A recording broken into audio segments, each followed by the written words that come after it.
안녕하세요. 늘 다양한 사연을 보기만 하다가 이렇게 신청하는 건 처음이네요. 제가 겪었던 일들이 너무 황당해서 이 이야기를 언젠가 한 번쯤은 속 시원하게 털어놓고 싶었습니다. 그래서 오랜 고민 끝에 사연 남겨요. 참 제가 언제 이렇게 나이를 먹었는지 모르겠어요. 오래 살다 보니까 드라마에서만 보던 말도 안 되는 일들도 겪게 되더군요. 제 가족과 저에게 생겨난 일들로 인해 그동안 마음이 정말 찢어지듯 아프고 머리가 복잡했어요. 그리고 늘 제가 너무 부족하게 잘못 살아서 제 딸까지 벌을 받는 건 아닌가도 생각했었지요. 지금부터 제 딸과 저에게 대체 어떤 일이 있었는지 차근차근 말씀드릴게요. 제가 말솜씨가 없지만 최대한 솔직하게 얘기하려고 하니 꼭 잘 들어주셨으면 좋겠습니다. 먼저 저는 어릴 때부터 부모님의 사랑을 제대로 받지 못하고 자랐습니다. 집안 형편이 너무 어려워서 따뜻한 밥 한 끼 먹는 것이 소원이었고 부모님의 애정을 받아보지도 못한 채 가난하고 외롭게 자랐습니다. 제게는 오빠가 한 명 있습니다. 하지만 오빠는 어릴 때부터 문제를 많이 일으켰어요. 동네에서 친구들과 싸움을 일삼았고 점점 크면서는 도둑질까지 하게 되었죠. 오빠의 이런 행동으로 저는 어린 시절이 너무 힘들었어요. 저희 집이 가난해서 오빠도 불만이 많았겠지만 이렇게 정말 커서도 도둑질을 하는 범죄자가 될 줄은 몰랐거든요. 사실 오빠가 어릴 때는 이것도 일탈이겠지 생각하며 현실을 부정했었는데 제가 현실을 직시하게 된 날이 있습니다. 바로 오빠 때문에 부모님이 쓰러지신 날이었죠. 오빠가 동네 가게에서 돈을 상습적으로 돈을 훔치다가 현장에서 경찰서에 끌려갔고 이후에도 계속 크고 작은 물건들을 훔치고 폭행을 해 결국 감옥에 가게 되었습니다. 오빠가 감옥에 들어갈 때 부모님은 엄청난 충격을 받으셨고 결국 아버지는 심장마비로 쓰러지시고 말았습니다. 그때부터 저희 집안은 더 어려워졌고 저는 더욱 힘들게 살았지요. 그러다가 중매로 남편을 만나서 결혼하게 되었어요. 남편 월급이 많진 않았지만 반듯하게 일하는 사람이었고 성실하게 일하는 모습을 보며 저도 열심히 살아야겠다고 다짐했습니다. 오빠가 사고를 너무 많이 쳤기 때문에 저는 아들은 낳고 싶지 않았어요. 딸만 낳고 싶다는 늘 생각했었는데 안타깝게도 아들만 셋을 낳게 되었죠. 아들 셋을 키우느라 넉넉한 형편은 아니었지만 딸을 너무 갖고 싶은 마음에 매일 절에 가서 기도를 했고 그렇게 겨우겨우 딸을 얻게 되었습니다. 그렇게 딸을 키우며 힘들어도 행복한 나날을 보내고 있었어요. 하지만 그로부터 1년 후 정말 말도 안 되는 일이 벌어졌습니다. 아직도 그날 남편이 손을 떨며 울면서 저에게 미안하다고 말하는 모습이 잊혀지지 않네요. 정말 미안해. 내가 떠나면 당신 혼자 애들을 어떻게 키워? 갑자기 남편이 백혈병을 진단받았다는 것이었습니다. 이제 겨우 저에게 행복이 찾아오나 했었는데 왜 저에게만 이런 일이 일어나는 것일까요? 저는 그때 살고 싶지 않다는 생각도 자주 했었습니다. 결국 남편은 저에게 병을 말한 며칠 후에 쓰러져서 일을 그만두게 되었고 몇 년 사이 병세가 급격히 악화되어 세상을 떠나고 말았습니다. 이후엔 제가 생계를 책임져야 하는 정말 처참한 상황이 되었어요. 제대로 일을 해본 적도 없던 저는 그나마 부모님을 돌보고 아이들을 키우며 능숙하게 할 수 있는 것이 요리였기 때문에 자연스럽게 식당 요리 일을 구하게 되었습니다. 처음에는 요리를 잘 못해서 손님과 종업원들에게 욕도 많이 들었어요. 하루는 손님이 주문한 요리에 설탕 대신 소금을 너무 많이 넣어서 음식이 짜게 만들어진 적이 있었는데 그 손님은 음식을 먹자마자 술에 취한 상태로 저에게 막말을 했습니다. 이런 바보 같은 아줌마를 봤나? 머리가 안 좋은 사람은 원래 요리도 못한다니까? 어떤 바보가 설탕이랑 소금을 헷갈려? 안 그래도 오늘 기분 더러운데 이런 짜구려 싼 음식을 내놓다니 내가 이 식당 다시 오나봐라. 내 친구들 다 여기 단골인데 이제 여기 단골 다 떠날 거라고. 알았어? 손님의 고함을 듣고 사장님까지 오셔서 손님에게 사과를 했고 저는 처음 일한 식당에서 잘리고 말았습니다. 이후에도 식당에서 일하며 실수를 많이 해서 욕을 많이 먹었어요. 그럴 때마다 마음이 무너졌지만 아이들을 위해 일을 포기할 수 없었습니다. 무엇보다 아빠도 일찍 세상을 떠났는데 반에서 1등을 놓치지 않고 사춘기 때도 엄마에게 싫은 소리 한 번을 안 하는 제 딸을 보면서 어떻게든 악착같이 살아야겠다고 다짐했죠. 생계가 힘든 상황 속에서도 과외를 계속시키며 제 딸이 하고 싶은 건 다 할 수 있도록 최선을 다했습니다. 딸은 역시 그런 저의 기대를 저버리지 않았고 드디어 사람들이 우러러보는 최상위권 대학교에 당당히 합격했죠. 합격 소식을 듣자마자 정말 그동안 제 모든 고생이 보상받는 기분이었습니다. 딸은 이후에도 저를 실망시키지 않았습니다. 대학교에서도 장학금을 매번 받고 학교를 졸업하자마자 바로 회사에 들어갔습니다. 대기업은 아니었지만 전망이 좋은 중소기업이었어요. 빨리 집 살림에 보탬이 되고 싶다고 여행도 한번 안 가보고 바로 취직했죠. 딸에게 정말 미안했지만 한편으로는 이렇게 빠르게 취직을 해줘서 너무 고마웠습니다. 딸이 입사 후부터 엄마인 저에게 늘 용돈을 보내주어 생활에 정말 많은 도움이 되었어요. 사실 아들들도 있었지만 첫째 아들은 계속 사업에 도전하느라 저에게 돈을 빌려달라 하기 일쑤였고 둘째 아들은 대학교 다닐 때부터 우울증에 걸려서 병원을 다니며 일을 거의 안 하고 있었고 셋째 아들은 아직 취업을 못한 상태였어서 저에게는 딸이 유일한 숨통이자 희망이었습니다. 그래서 저도 딸의 앞날에 어떻게든 도움이 되고 싶었고 시집이라도 좋은 데로 갔으면 좋겠다는 생각에 할 수 있는 건 다 했습니다. 결혼정보 회사를 찾아가 딸의 프로필을 작성하고 신중하게 딸의 사위감 후보를 찾아보았어요. 직원분들이 딸의 성격과 취향을 물어보며 괜찮은 사위감 후보를 소개해 주었죠. 친척들이나 친구들에게도 딸의 좋은 점을 강조하며 형편이 좋거나 직업이 반듯한 사위감을 찾기 위해 노력했습니다. 그렇게 딸은 한 달에 2번 이상 제 부탁으로 계속 선을 보고 있었고 저는 늘 딸에게 이번에 나온 남자가 어떤 것 같냐고 물어보았습니다. 사람은 괜찮은데 결혼을 할 만큼인진 모르겠어. 엄마가 좋은 남편감 찾아주려고 하는 거 아는데 이런 대답만 해서 미안해. 이렇게 딸의 반응이 매번 아쉽긴 했지만 그렇다고 중매를 포기할 수 없었어요. 제 딸만큼은 결혼해서 정말 행복하게 살았으면 좋겠다고 늘 생각했었거든요. 그러던 어느 날 딸이 저에게 할 말이 있다고 했습니다. 딸이 이렇게 진지하게 저를 부른 적이 없었기에 당시 너무 걱정돼서 한숨도 못 잤어요. 내가 엄마한테 처음으로 미안한 이야기를 해야 할 것 같아. 나 앞으로 선 안 볼래. 선을 왜 안 봐? 혹시 결혼을 안 하고 싶은 거니?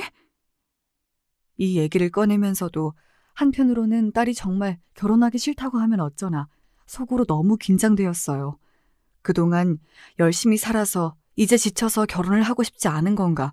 아니면 결혼해서 힘들게 사는 엄마를 보며 결혼 생각을 접은 건가 등 짧은 순간에 너무 많은 생각이 머릿속을 스쳐 지나갔습니다. 다행히 제 딸은 이번에도 저를 실망시키지 않았어요. 그런 거 아니야, 엄마. 사실 회사에서 계속 만나자고 하는 사람이 있어. 그 사람 진지하게 만나보려고 해. 이 말을 듣자마자 정말 다행이라고 생각했고 드디어 저도 자식을 결혼시키고 손주도 볼 수 있는 건가 하는 기대가 생기더군요. 딸에게 집으로 그 사람을 빨리 데려오라고 했습니다. 그리고 너가 선택한 사람은 무조건 응원한다고 빠르게 결혼하라고도 말했습니다. 제 딸이 늘 똑부러졌던 만큼 결혼도 잘할 거라 생각해서 딸의 선택을 무조건 믿어주기로 했죠. 몇 개월 후 딸이 만나고 있는 미래의 사윗감이 집으로 찾아왔습니다.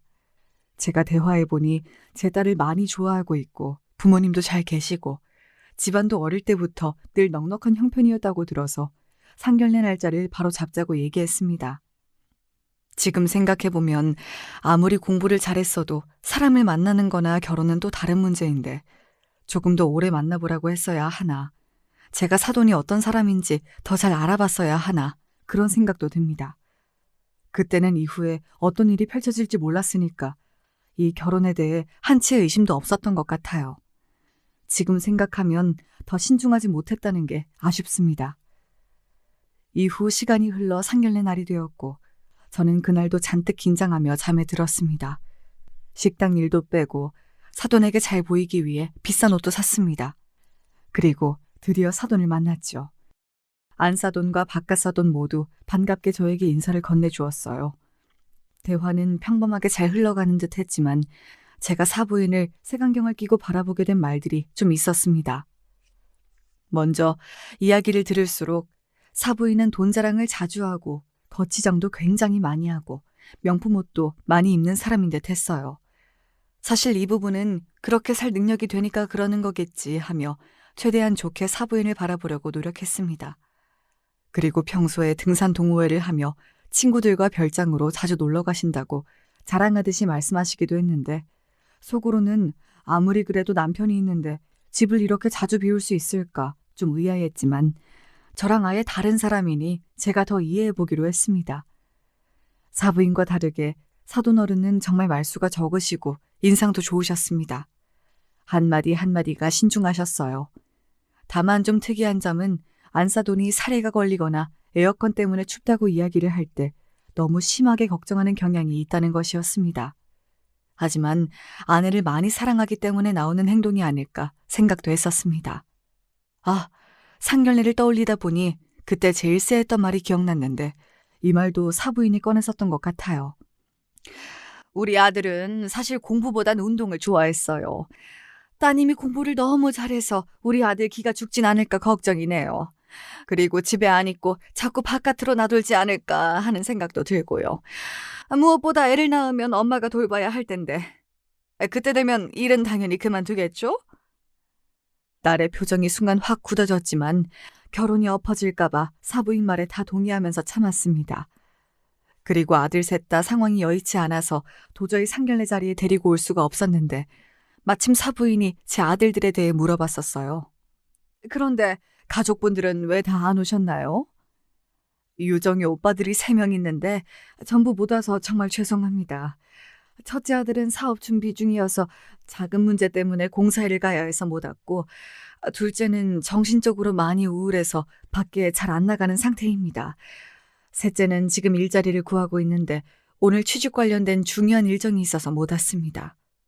아, 한마디로 아들들이 다 능력이 없군요. 여러분, 이 말이 상견례 자리에서 사돈의 아들한테 할 소리인가요?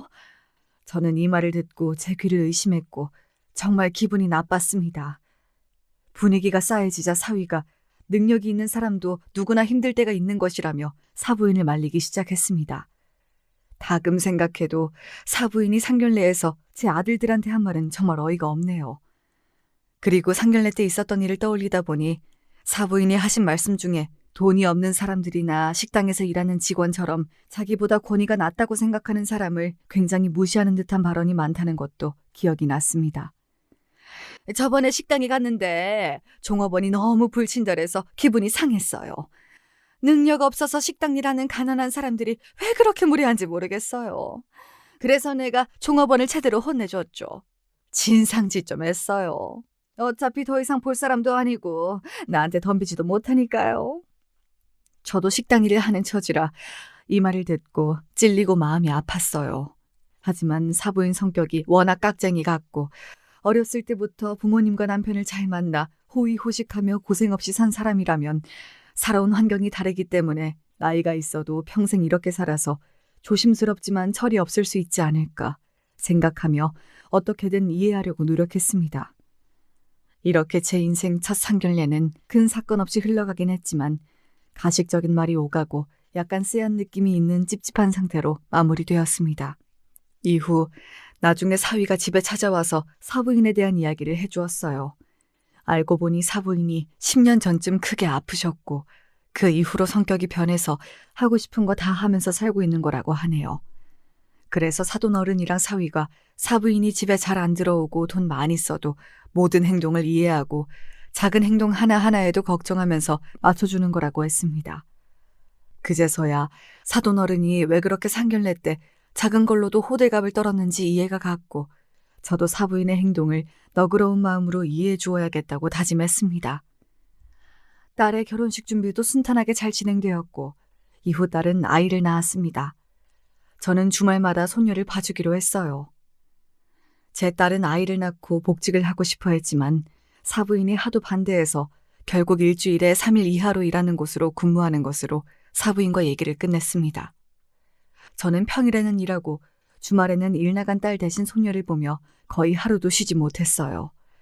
저는 너무 힘들었지만 딸에게는 내색하지 않고 늘 손녀 보는 게 너무 행복하다고 이야기하며 버텼습니다. 하지만 점점 체력도 떨어지고 아픈 곳도 많아지다 보니 딸아들 몰래 병원에 가기 일쑤였죠. 지금 생각하면 이때 제가 어떻게 버텼는지 모르겠네요. 그 와중에도 사부인이 제 딸을 더 좋게 잘 봐줬으면 좋겠다는 생각에 가끔 주말에 손녀를 보러 오시면 저는 늘 비위를 맞춰주고 칭찬을 했었습니다.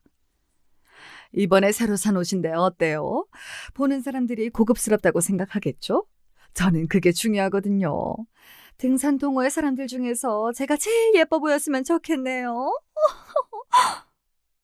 이렇게 사부인은 늘 새로 산 옷이나 가방을 자랑하며 겉모습에 집착했는데 겉으로는 좋게 말을 했지만 속으로는 왜 이렇게까지 거치장에 집착하는지, 등산하는 등산 동호회에서 왜 제일 예뻐 보여야 하는지 참 궁금했습니다.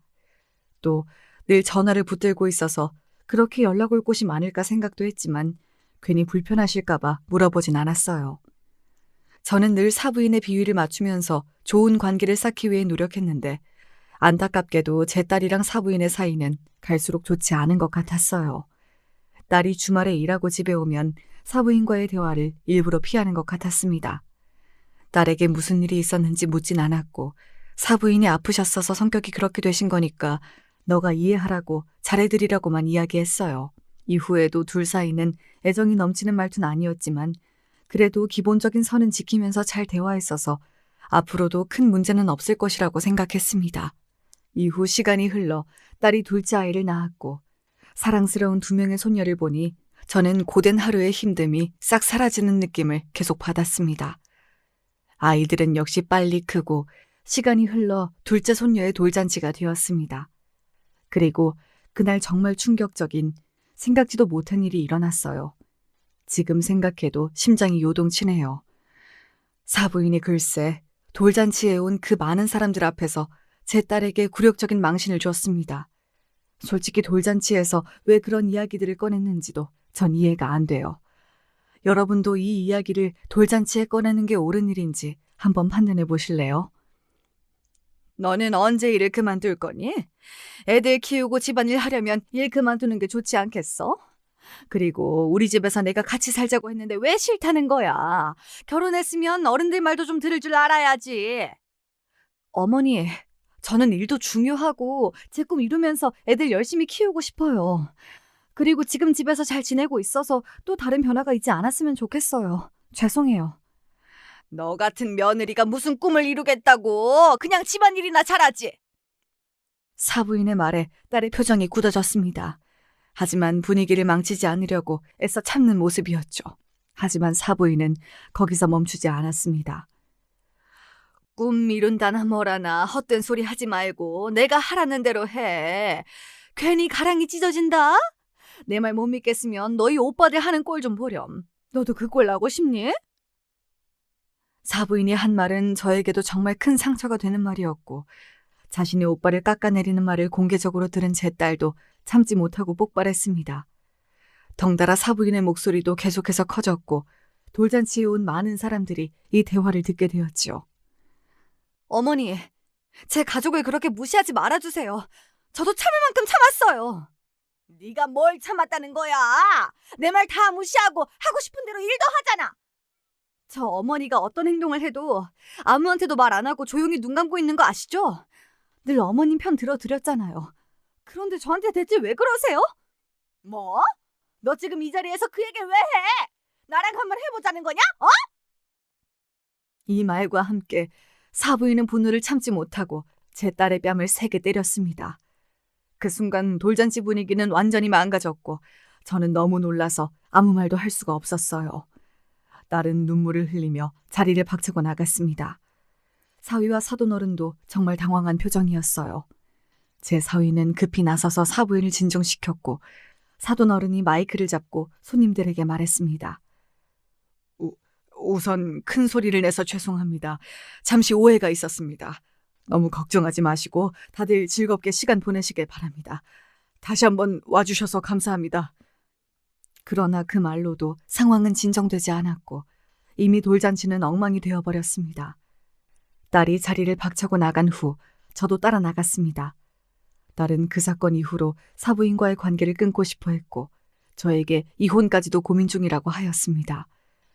사실 딸이 뺨을 맞았을 때 큰 소리도 내지 못한 제 자신이 정말 미웠어요.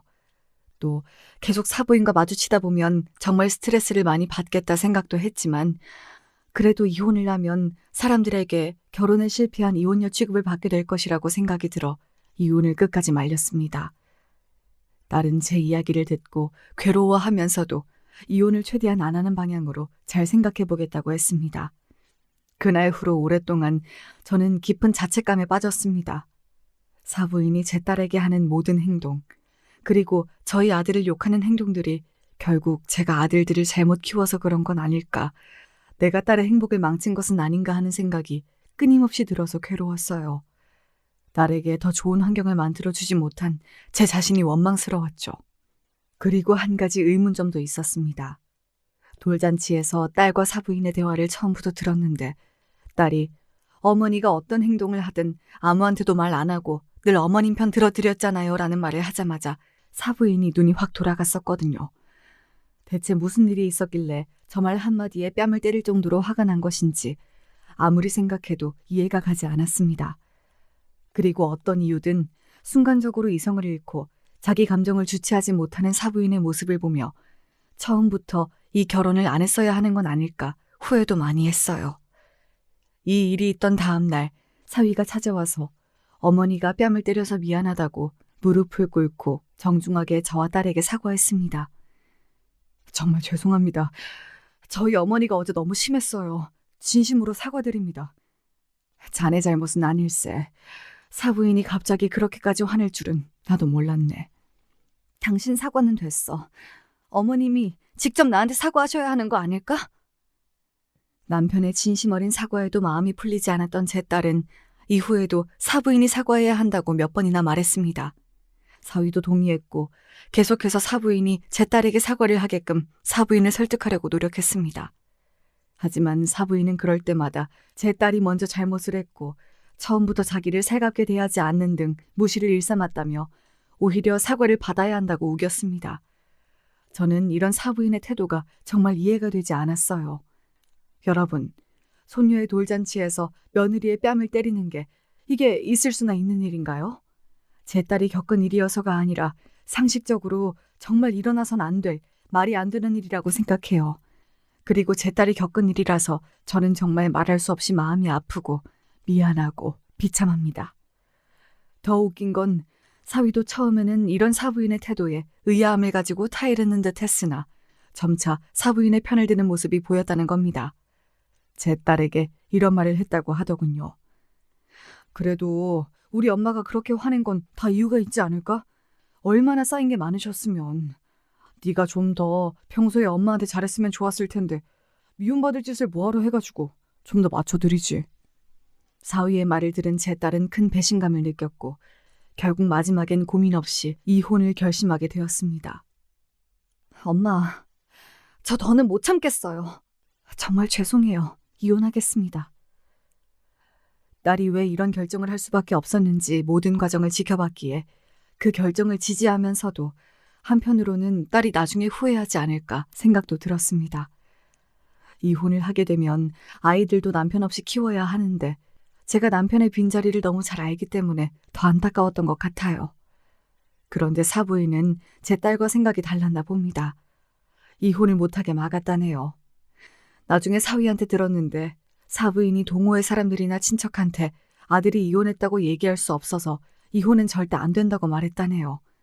참, 이 상황에서도 자식 걱정보다는 사람들에게 보여지는 자신의 체면밖에 생각을 안 한다니 정말 위선적인 사람이라고 느꼈습니다. 이렇게 사부인이 끝까지 사과는 안 하면서 이혼은 안 된다고 난리를 친 탓에 결국 소송까지 가게 되었습니다. 사부인은 절대 양육권 싸움에서 지면 안 된다고 자신의 아들에게 신신당부를 했고 말도 안 되는 일을 꾸민 탓에 어린 손녀들까지 이 과정에서 큰 상처를 입게 되었습니다. 사실 제가 옆에서 지켜봤을 때 제 딸은 자기가 낳은 딸들을 정말 사랑하는 좋은 엄마였습니다. 저는 당연히 아이들이 엄마랑 살고 싶어 한다고 생각했어요. 하지만 아이의 입에서 나온 말은 충격적이었습니다. 할머니, 나 아빠랑 살고 싶어요. 엄마랑 있으면 힘들어요. 딸이 얼마나 아이들을 사랑하는지 알기에 가슴이 철렁했고 대체 어떤 일이 있었길래 엄마랑 있으면 힘들다는 말을 하는지 할머니로서 죄책감이 느껴졌습니다. 딸은 자신이 주말에 일하느라 같이 놀러도 자주 못 가고 평소에도 늘 집안일이랑 일을 하다 보니 아이들과 충분히 시간을 보내지 못해서 이런 일이 생겼다고 자책하며 눈물을 흘렸습니다. 결국 제 딸은 첫째 아이를 아빠한테 보냈고 아직 어린 둘째 아이만 키우기로 했습니다. 이 일로 딸은 정신과 상담을 받으며 약을 먹게 되었어요. 저는 표정이 이렇게 어둡고 삶의 의욕이 없는 딸의 모습을 처음 봤습니다. 그렇게 하고 싶어 하던 일도 그만두고 집에만 있더라고요. 그런 딸의 모습을 보며 정말 마음이 아픈 걸 넘어서 심장이 쪼여 들어가는 기분이었습니다. 늘 속썩이는 일 없이 잘 달려왔던 제 딸이 이렇게 이혼하고 무너지는 모습을 지켜보는 건 정말 제가 아픈 것보다 훨씬 힘들었어요. 병원에서 상담을 꾸준히 받으며 딸의 상태가 조금 나아지길 바랬지만 딸은 시간이 지날수록 눈에 띄게 더 지쳐 보였습니다. 또 일을 하지 않고 집에 있는 게 눈치가 보였는지 저에게 이런 말을 했습니다. 엄마, 선생님이 그러는데 나 아직 많이 힘들대요. 지금 당장은 쉬어야 할 것 같아요. 집안에 도움이 못 돼서 미안해요. 저는 딸에게 절대 미안해하지 말고 이번 기회에 마음이 회복될 때까지 푹 쉬라고 했습니다. 여러분, 오죽했으면 정신 못 차리던 제 아들들이 딸에게 생활비로 쓰라고 용돈을 주기도 했을까요? 앞으로 행복할 줄만 알았던 딸이 이렇게 되자 저는 제 딸도 저처럼 팔자가 사나운 건 아닐지 너무 걱정이 됐어요. 또 제가 딸의 행복을 지켜주지 못했다는 생각이 들어 매일 미안함의 눈물을 흘렸습니다. 정말 다행히도 2달 정도 지나자 딸이 병원을 끊고 다시 일을 하며 일상생활을 찾게 되었습니다. 그리고 그때쯤 너무 사랑스러운 손녀의 입에서 충격적인 사실을 듣게 되었지요. 지금 생각해도 정말 어이가 없어요. 알고 보니 사부인이 아이의 유치원에 찾아가서 엄마에 대한 욕을 한 것입니다. 엄마는 너랑 노는 게 즐겁지 않고 힘들어서 일하러 간 거야. 할머니랑 아빠는 예빈이랑 노는 거 제일 좋아해. 봐봐, 할머니는 이렇게 일도 안 하고 예빈이 데리러 오잖아. 이런 식으로 은근히 아이가 아빠와 살도록 조종한 것이었습니다. 아이는 그 말을 믿고 점점 엄마를 미워하게 되었고 결국 엄마와 살기 싫다는 말을 저에게 하게 된 것이었습니다. 이 사실을 알자마자 저는 바로 딸에게 이야기해 주었습니다. 놀라지 말고 들으렴. 사부인이 유치원에 몰래 가서 너에 대한 험담을 예빈이한테 했대. 예빈이랑 노는 게 싫어서 너가 주말마다 일을 열심히 나가는 거라고. 그 거짓말 때문에 예빈이가 그 말을 믿고 아빠랑 살고 싶다고 말했나 보더라. 네? 진짜 너무하시네요. 어떻게 어린아이에게 그런 말을 할 수가 있죠? 당장 예빈이를 데려와야겠어요.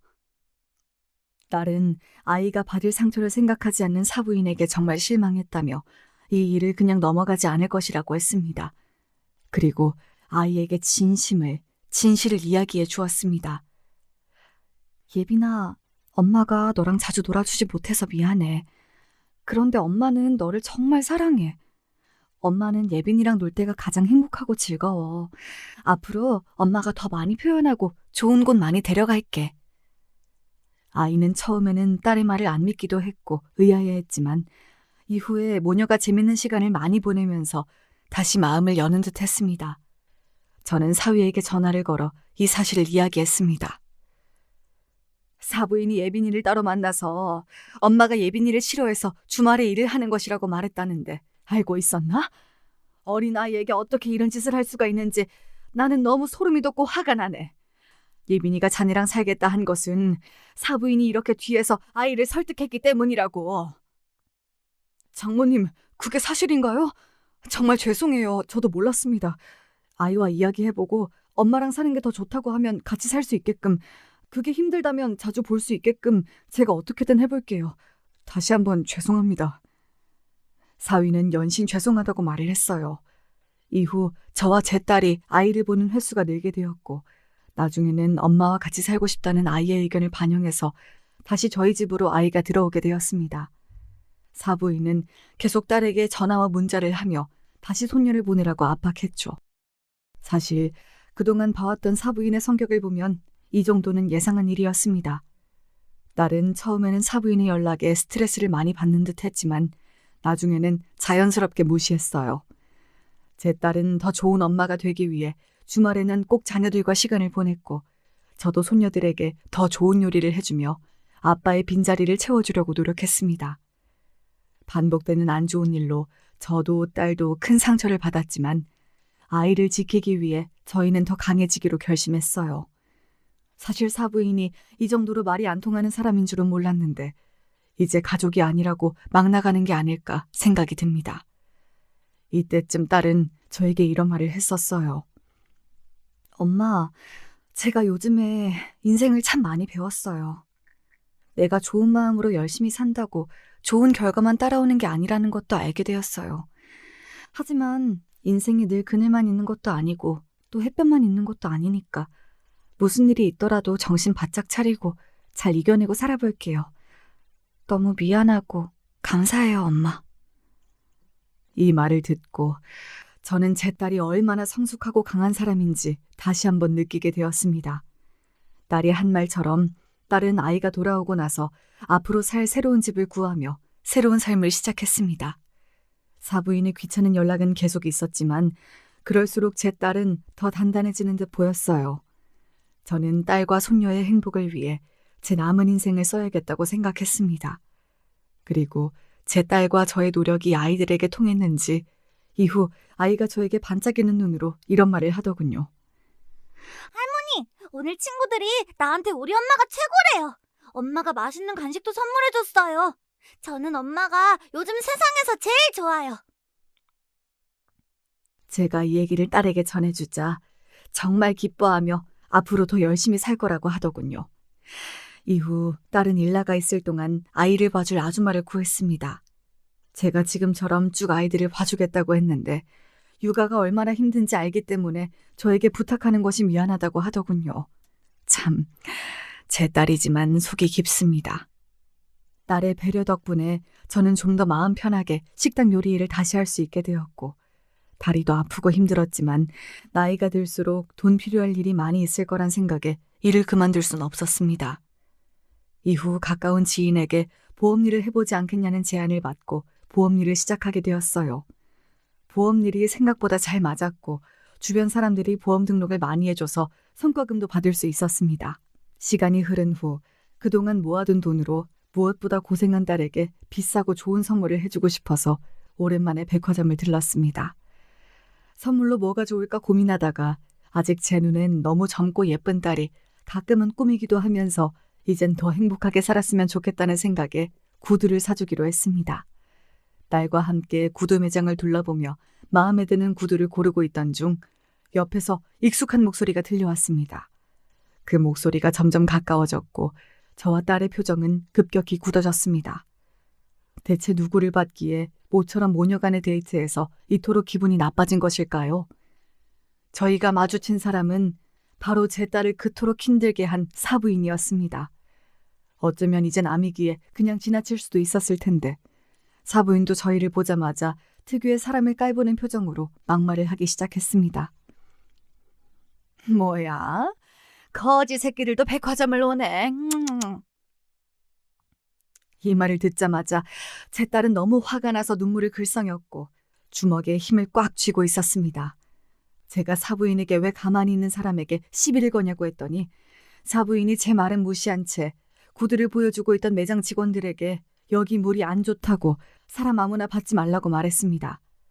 정말 이 말을 듣고 너무 어이가 없었고 더 이상 참지 못한 딸은 어머니! 하며 소리를 질렀습니다. 매장 직원들도 사부인의 말에 놀라서 당황하며 사부인에게 여기서 이러시면 안 되고 이렇게 가만히 있는 사람을 비하하고 공격적으로 나오면 백화점에서도 더 응대드릴 수 없다고 이야기하였습니다. 그러자 사부인은 매장 직원에게도 막말을 퍼붓기 시작하였습니다. 너는 교육을 어떻게 받았냐? 지금 나한테 뭐라고 했냐고! 내가 여기 얼마나 자주 오는지 아니? 너가 급이 안 맞는 사람들 구분도 못하고 손님을 아무나 받으니까 지금처럼 문제가 생기는 거잖아! 너는 백화점에서 근무할 자격이 없어! 이 말을 들은 매장 직원은 화가 나는 걸 떠나서 상대할 가치가 없다는 듯이 헛웃음을 터뜨리며 요즘에 이렇게 말도 안 되는 이야기를 하는 고객님은 자기도 처음 봤다고 더 이상 안 참을 테니 막말은 그만하라고 말하였습니다. 이후에도 사부인이 막말을 계속하자 싸움 구경을 보기 위해 사람들이 몰리기 시작했죠. 여러분, 말로만 들어도 이 상황이 정말 정신없고 화가 나지 않나요? 그런데 이후에 이것보다 더한 정말 경악스러운 일이 벌어졌습니다. 갑자기 50대 초중반쯤 되어 보이는 중년의 남자가 등산복을 입은 채 여보! 하면서 사부인을 향해 달려오는 것이었습니다. 정말 말도 안 되는 상황이었습니다. 왜냐하면 그분은 제가 알고 있던 사돈어른이 아니었기 때문입니다. 그 중년의 남성분이 아내를 착각한 건 아닐까 생각했는데 그게 아니라는 것을 사부인의 표정을 보고 알 수 있었습니다. 사부인이 그렇게 당황하고 긴장한 표정은 저도 처음 봤어요. 그 남자는 오자마자 사부인을 감싸 안으며 괜찮냐고 물어보더니 매장 직원에게 온갖 욕을 하기 시작했습니다. 너 뭐야? 왜 손님한테 대들어? 일 잘리고 싶어? 집에서 네 부모님이 어른들한테 이렇게 하라고 가르쳤냐? 못 배운 거 티내지 말고 당장 사과해! 이 말을 들은 사부인은 처음엔 중년의 남자를 보고 당황하고 불안해하더니 막상 그 남자가 큰 소리로 매장 직원에게 화를 내자 이제서야 자기 편을 찾았다는 듯이 매장 직원에게 더 큰 소리로 막말을 하기 시작했습니다. 봤지? 네가 무례한 거라고. 당장 나한테 사과해! 안 그러면 내가 여기 사장한테 너 당장 자르라고 할 줄 알아? 매장 직원은 아무런 대꾸도 하지 않고 백화점 보안팀을 호출했습니다. 저도 이 상황이 너무 혼란스러웠는데 제 딸도 정말 어이없는 표정으로 이야기를 듣고 있더군요. 사부인과 중년의 남자가 막말을 끝내자마자 딸은 중년의 남자에게 참아왔던 말을 하였습니다. 죄송한데 누구세요? 제가 전 며느리였는데 저희 시아버님 아니시잖아요. 두 분 대체 무슨 사이시냐고요. 그 말을 들은 사부인의 얼굴이 굳어졌고 중년 남자도 당황하며 말을 더듬기 시작했습니다. 아니 그니까 내가 이 사람 남편은 아니지만 그니까 그게... 그 남자는 계속 사부인의 눈치를 보며 어쩔 줄 몰라 했고 싸움을 보기 위해 몰려들었던 주변 사람들은 불륜의 현장까지 같이 관람하게 된 탓에 더 크게 수군거리기 시작했습니다. 둘이 불륜이네. 에라이 망할 놈들. 주변 사람들의 반응을 들은 사부인과 중년 남자의 얼굴이 붉어졌고 매장 직원들도 정말 예상치 못한 상황에 당황한 표정이었습니다. 이후 사부인은 중년의 남자에게 소리를 지르며 화를 냈습니다. 이때부터 영상을 찍는 사람들이 보이더군요. 여보 진정해. 여기서 이러지 말자. 왜 우리가 싸워야 해? 진정하라고? 지금 이 상황이 진정될 상황이야? 갑자기 아는 척하면 어떡하냐고. 사람들이 다 보는데 다 들켜서 이제 어떻게 할 거야? 어차피 여기에 우리가 아는 사람도 없잖아. 당신 가족들이 어떻게 알겠어. 너무 걱정하지 마. 뭔 소리야. 바로 앞에 전 사돈이랑 전 며느리가 있는데 이 멍청아. 지금 나보고 멍청하다고 했어? 당신이 저 멀리서 싸우고 있으니까 내가 걱정돼서 온 거잖아. 고마워하지 못할 망정 화를 왜 내? 걱정은 무슨. 혼자 영웅심리 발동해서 관심받고 싶어서 온 거잖아. 당신 내가 그런 사람인 거 내가 모를 줄 알아? 참나 이렇게 나온다 이거지? 앞으로 동호회에서 나 아는 척할 생각하지 마. 이 대화를 지켜보며 저는 불륜 커플은 대체 무슨 생각으로 만남을 이어오고 있는지, 무슨 생각으로 인생을 살고 있는 것인지 진심으로 사부인과 중년 남자의 머릿속이 궁금해졌습니다. 제 딸은 그래도 한때 가족이었던 시어머니가 불륜을 저지른 남자와 대화를 나누는 것을 보고 정말 큰 충격에 빠졌는지 눈이 멍했습니다. 그러다가 갑자기 무언가를 깨달은 듯 한마디 했습니다. 어머니, 설마 저분이 등산 동호회에서 만난 그분이세요? 예전에 저한테 들켰을 때 절대 다신 안 만나겠다고 이미 그 남성분이 동호회 나갔다고 해서 제가 아버님한테 말씀 안 드린 건데 설마 그분이에요? 아니 아직까지 이러고 있으시면 안 되죠. 이렇게 사는 거 남편이랑 아들한테 안 부끄러우세요? 아버님이 얼마나 좋은 분인데 대체 왜 이러냐고요. 딸의 이야기를 듣고 주변에 있던 사람들은 야유를 보냈습니다. 그러자 사부인은 오히려 적반하장으로 이제 가족도 아닌데 뭔 상관이냐고 신경 끄라고 하더군요. 딸은 지금 가족이 아니더라도 아버님이랑 전 남편이 불쌍해서 못 참겠다고 너무 더럽다고 얘기하며 휴대폰을 꺼내 둘의 사진을 찍었습니다. 그리고 웅성거리던 사람들에게 얘기했습니다. 다들 이 불륜의 증인인 거 아시죠? 영상 찍은 거 저한테 당장 보내주세요. 불륜을 저지르는 사람들을 사회에서 매장시켜야 됩니다. 이 불륜을 끊어내야 해요. 그 말을 들은 사부인은 인상을 찌푸리며 사람들을 향해 소리쳤습니다. 뭐? 영상 찍지 마! 다 지워! 어디 올리기라도 하면 명예훼손으로 고소할 거야! 여러분, 영상 저한테 넘기세요. 제가 불륜 사실을 제대로 밝히겠습니다. 부탁드려요.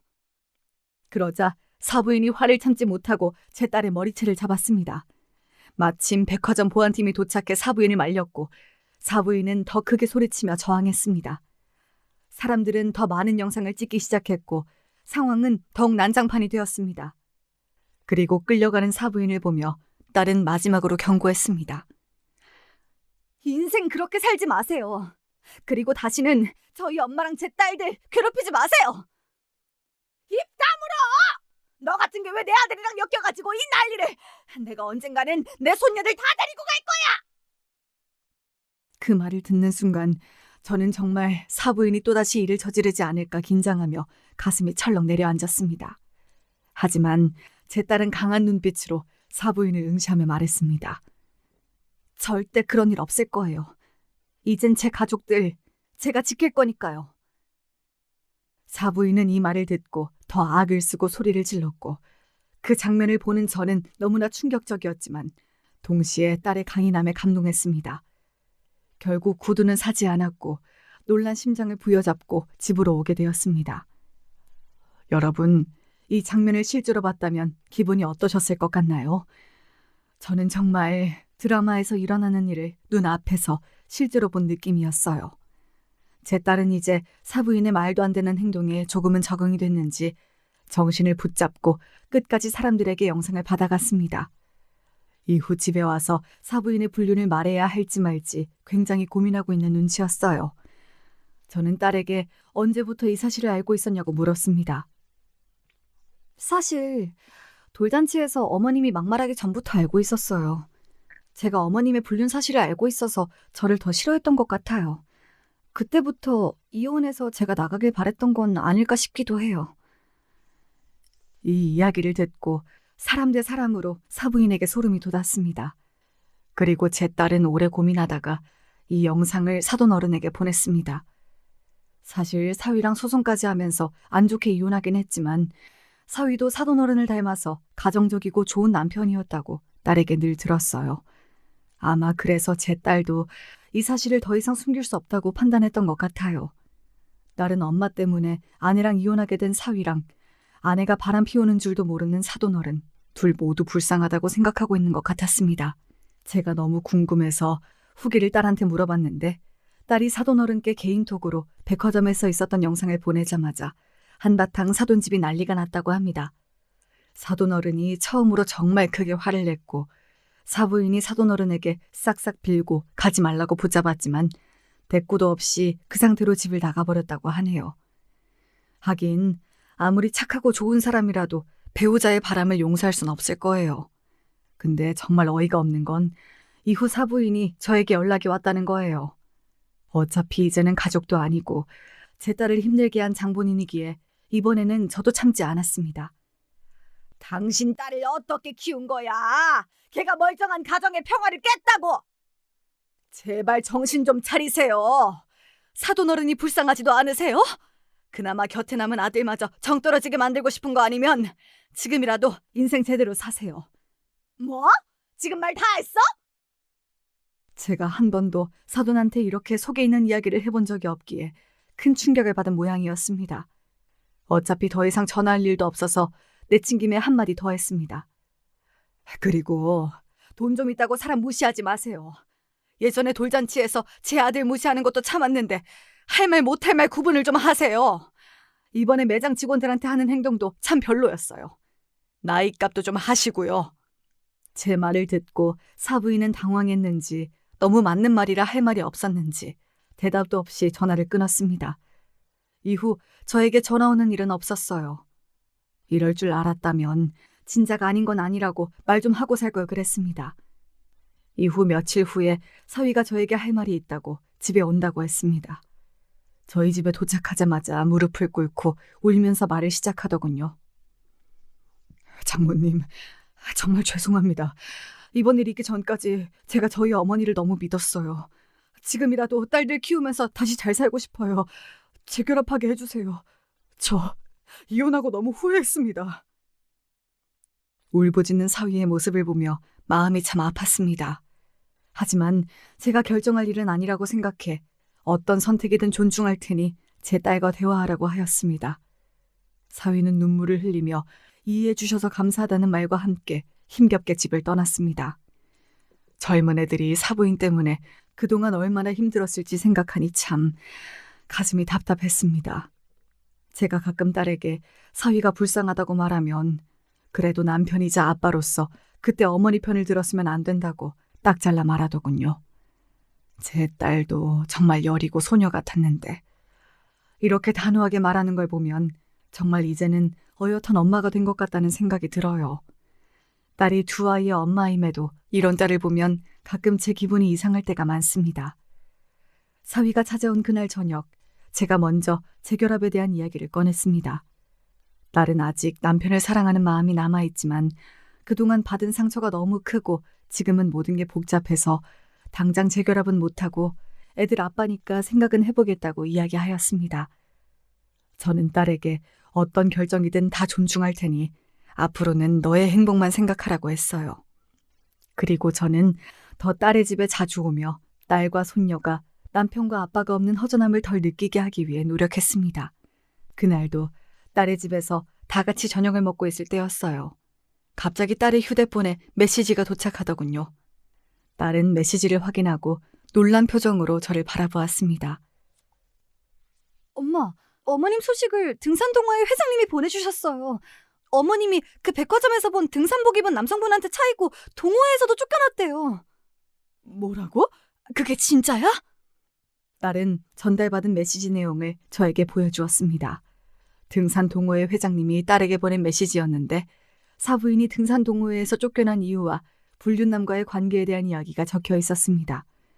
메시지 내용은 대략 이러했습니다. 안녕하세요. 혹시 이 소식을 들으셨나요? 전 시어머니 분이 우리 동호회에서 쫓겨났어요. 다른 회원님과의 불륜 관계가 들켜 모두가 배신감을 느꼈고 저희 앞에서 남자 회원님한테 차이고 다른 회원분들이 동호회에서 나가줬으면 좋겠다고 말해 눈물을 흘리면서 떠나셨습니다. 저는 메시지를 본 후 한편으론 정말 통쾌했지만 또 한편으로는 이런 일을 처음 겪는 사부인의 상황이 걱정되기도 했어요. 제가 딸에게 이 기분을 말하자 딸은 어머니가 받아야 할 벌을 받은 거라고 단호하게 얘기하더군요.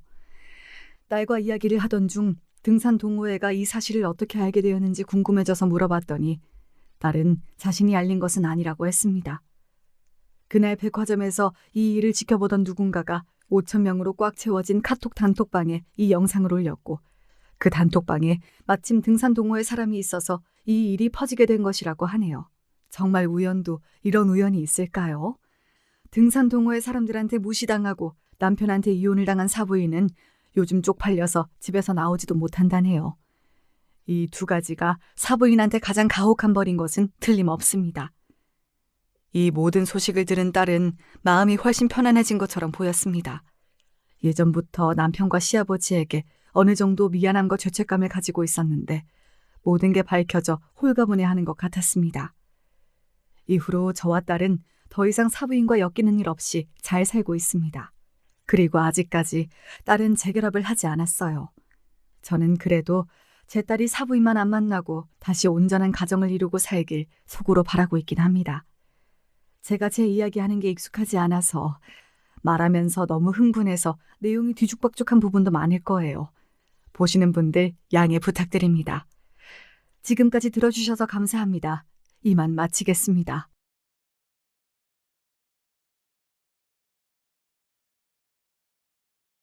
안녕하세요. 제가 유튜브에서 가장 많은 시간을 할애하는 것이 바로 삿바 채널을 경청하기인 것 같습니다. 다른 분들이 어찌 살아오셨는지 삿바 채널을 통해서 아주 편하고 즐겁게 접할 수 있어서 이토록 기술이 좋아진 세상에 감사한 마음도 든답니다. 그다지 멀지 않은 미래에 세상이 이토록 바뀔 것이라곤 어렸을 적에 상상도 못했던 듯 싶어요. 왜냐면 전 촌놈이었거든요. 따라서 저의 오랜 지기들도 다 함께 촌놈들이었습니다. 다들 엇비슷하게 살았던지라 동네에서 너나 할 것 없이 다 친하게 지냈던 시절이었어요. 코올리게 어린 시절은 특히나요. 그랬었는데 어쩌다 보니 성격이라든지 노는 방식이라든지 이런 게 가장 비슷한 셋이서만 똘똘 뭉치는 것으로 변해갔습니다. 나름 삼총사였네요. 거의 1년여를 삼총사끼리만 쏘다녔는데 구조의 변화가 일어났던 건 저희가 초등학교 5학년 때였습니다. 사실은 국민학교로 불리던 시기였죠.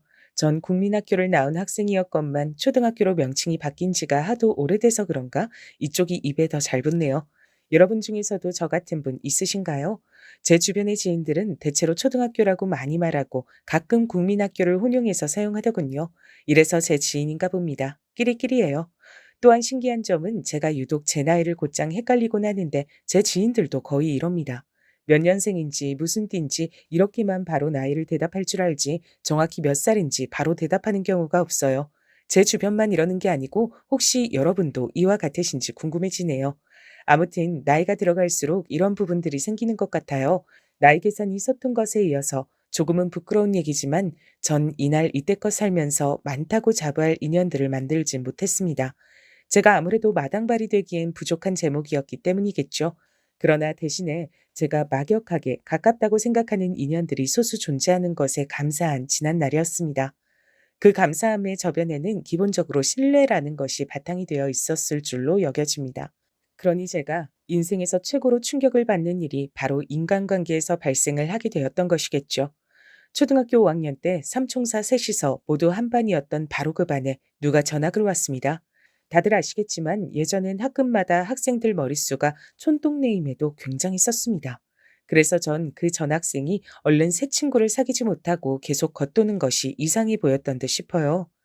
저 자식은 제법 생김새도 멀끔한데 왜 친구를 못 사귀지? 멀끔해서 다들 재수없는 자식이라고 생각하는 건가? 그런데 알고 보니까 다들 전학생을 기피했던 게 아니었어요. 반대로 그 전학생이 아무하고도 안 친해지려고 한 게 문제였던 겁니다.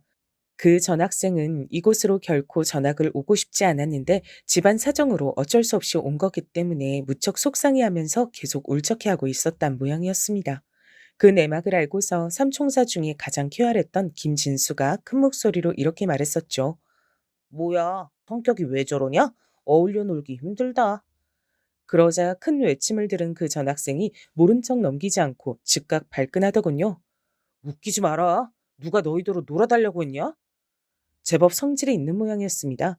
저희끼리 호호하며 신기했었죠.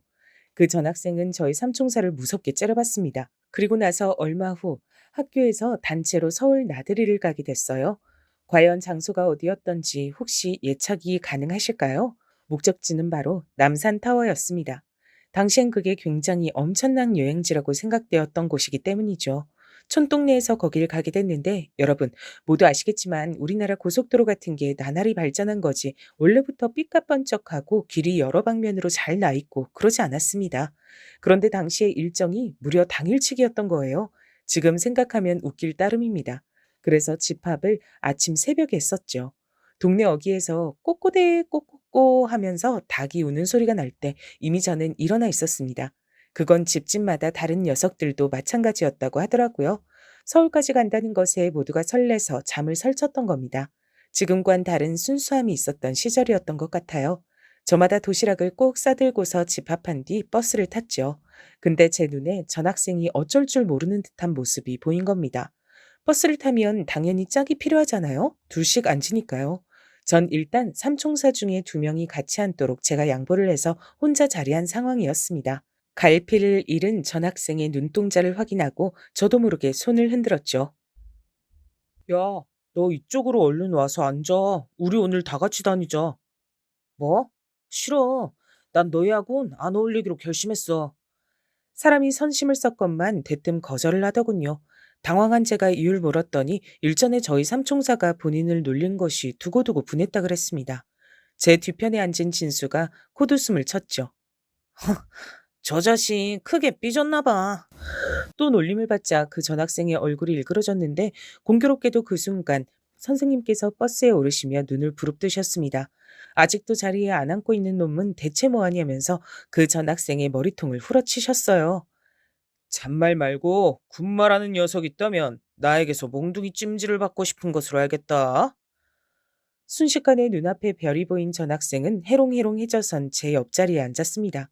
불만이 가득한지 혼자서 한참을 투덜거리길래 제가 넉살 좋게 먼저 인사를 건네줬죠. 삐진 거 있어도 풀어. 잘 지내보자. 잘 안 지내면 어차피 너만 손해야. 그러자 정말 의외로 그 전 학생의 표정이 누그러지는 게 보이더군요. 그래, 알았어. 정 그렇게 말한다면 어쩔 수 없지. 잘 지내줄게. 너 김태용이지? 아니, 권태용이거든? 누구 맘대로 날 김씨로 만드는 거야? 김씨는 우리 뒷자리 두 놈들이 김씨고. 아, 넌 최씨지? 최인철, 우리 오늘부터 친구 된 거다. 뭐? 최인철이 아니라 최민철이거든? 너야말로 누구 맘대로 내 이름 바꿔 부르는 거야? 우리 할아버지가 열흘 밤낮을 고민해서 지어주신 게 내 이름이야. 그래? 나는 우리 할아버지뿐만 아니라 할머니도 같이 머리 맞대고 한 달 내내 고민해서 내 이름 지어주셨는데 권태용이 그렇게 해서 나온 엄청난 이름이야. 제가 씩씩하게 말을 받았고 당연히 농담이었습니다. 그러자 그 전 학생, 아니 최민철이 정말 어처구니가 없단 표정을 지었던 모습이 유달리 선명하게 기억나네요. 입이 풀려서 이런저런 대화를 하며 갔습니다. 유쾌한 길이 됐다고 생각했지만 다른 학급의 친구들을 태우고 앞에서 먼저 가던 버스가 사고가 나고 말았어요. 갑자기 끼어든 승용차와 박았다고 했던 것으로 기억나네요. 다행히 인명사고는 없었고 가벼운 접촉사고였는데 문제는 그 사고 현장을 미처 보지 못하고 달려온 다른 차가 사고를 일으키는 비극이 벌어졌던 겁니다. 도로가 아주 꽉 막혀버렸어요. 한참을 오도 가도 못했고 화장실 가고 싶다며 얼굴이 노래진 친구들도 덜어 생겨났었죠. 난장판이었습니다. 그때는 버스 안에서 환장하는 줄 알았는데 지나고 나니까 전부 추억이란 이름하에 놓인다는 것이 신기할 따름이네요. 일정보다 3시간 이상이나 늦게 남산타워에 도착하게 됐고 신기해하고 좋아할 여유도 없었죠. 당시에 학생들에게 전부 모자를 쓰고 오라고 했었더랬죠. 학생들을 쉽게 구분하고 쉽게 찾을 수 있도록 되도록이면 밝은 색으로 말입니다. 남산타워에 기대가 무척 컸던 어떤 친구 한 명이 자기 모자로 눈물진 얼굴을 벅벅 닦던 모습이 생각나네요. 그 친구는 버스 안에서 오줌을 살짝 지리기도 했던 바였어요. 선생님께선 지금 당장 모여 앉아서 도시락 먹으라고 지시하셨고 모두가 허겁지겁 먹어댔죠. 최민철의 도시락이 가장 그럴싸했습니다. 단박에 눈길이 가더군요. 그런데 최민철이 선뜻 이런 말을 해서 절 놀라게 만들었어요. 야, 서로 바꿔 먹고 나눠 먹고 그렇게 하자. 어때? 당연히 거절할 이유가 없었죠. 삼총사가 신이 나서 최민철의 도시락을 빼앗아 먹었어요. 잠시 후 최민철은 자기 주머니에서 뭔가를 부스럭거리더니 모자로 눈물을 닦던 친구에게 슬쩍 다가가서 그걸 건네고 돌아왔습니다. 뭐였냐 물어보니까 먹을 것이었다고 하더군요. 원래 최민철 이 전학생 자식 좀 봐라. 굉장히 좋은 자식이었잖아. 그날 저를 포함한 삼총사가 동시에 그렇게 생각했어요. 이튿날부터 저희는 삼총사가 아니라 사총사가 됐습니다.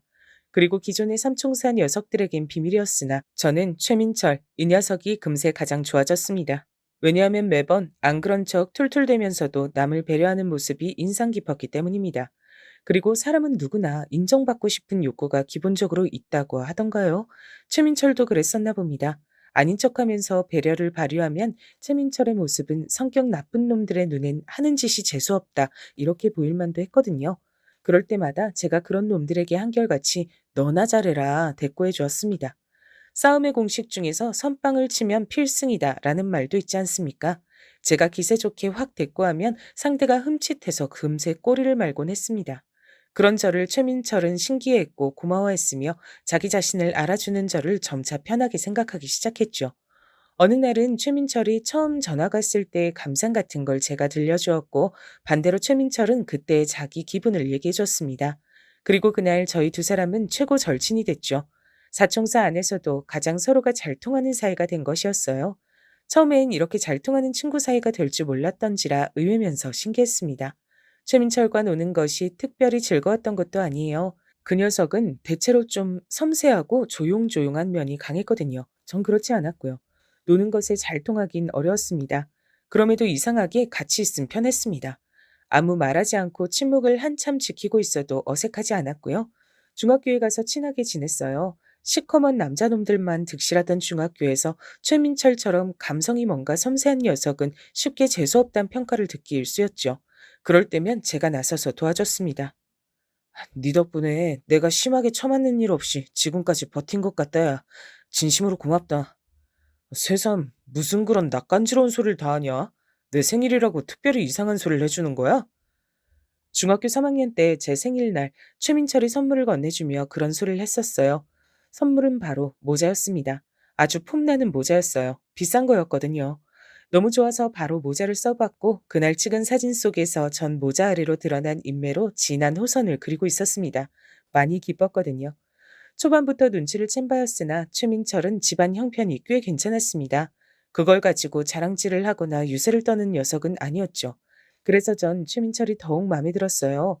그런 저를 최민철은 꿰뚫고 있었기 때문에 고등학교 때부턴 학교가 갈라졌지만 서로를 생각하는 우정만큼은 여전했답니다. 최민철은 고등학교에 진학하면서 이사를 갔어요. 때문에 거리가 멀어질 수밖에 없었죠. 저에게 3번 편지를 보냈고 전 2번 답장을 보냈습니다. 낯간지러워서 처음엔 답장을 안 했더니 그 다음에 저에게 화를 내는 내용을 보내서 제가 그때부턴 답장을 보냈던 것이었습니다. 당시에는 사실 맞춤법에 큰 자신이 없어서 편지를 냉큼 쓰지 못했다는 사실은 영영 비밀이었지만요. 전 대학 대신에 직장을 다녔으며 최민철은 대학에 갔습니다. 각자 군대를 다녀온 이후부터 종종 만나서 술자리를 가졌던 듯 싶어요. 사총사가 회동할 때면 다리 기울도록 시간이 가는 줄 모르고 술잔을 부딪혔습니다. 어른이 된 최민철은 여전했어요.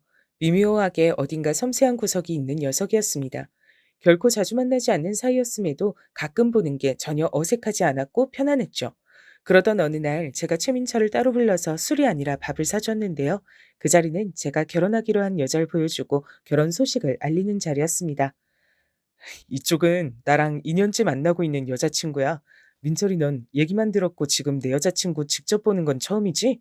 올가을에 결혼하기로 했어. 아, 반갑습니다. 얘기 많이 들었어요. 전 태용이하고 초등학교, 중학교 같이 나온 친구 최민철이라고 합니다.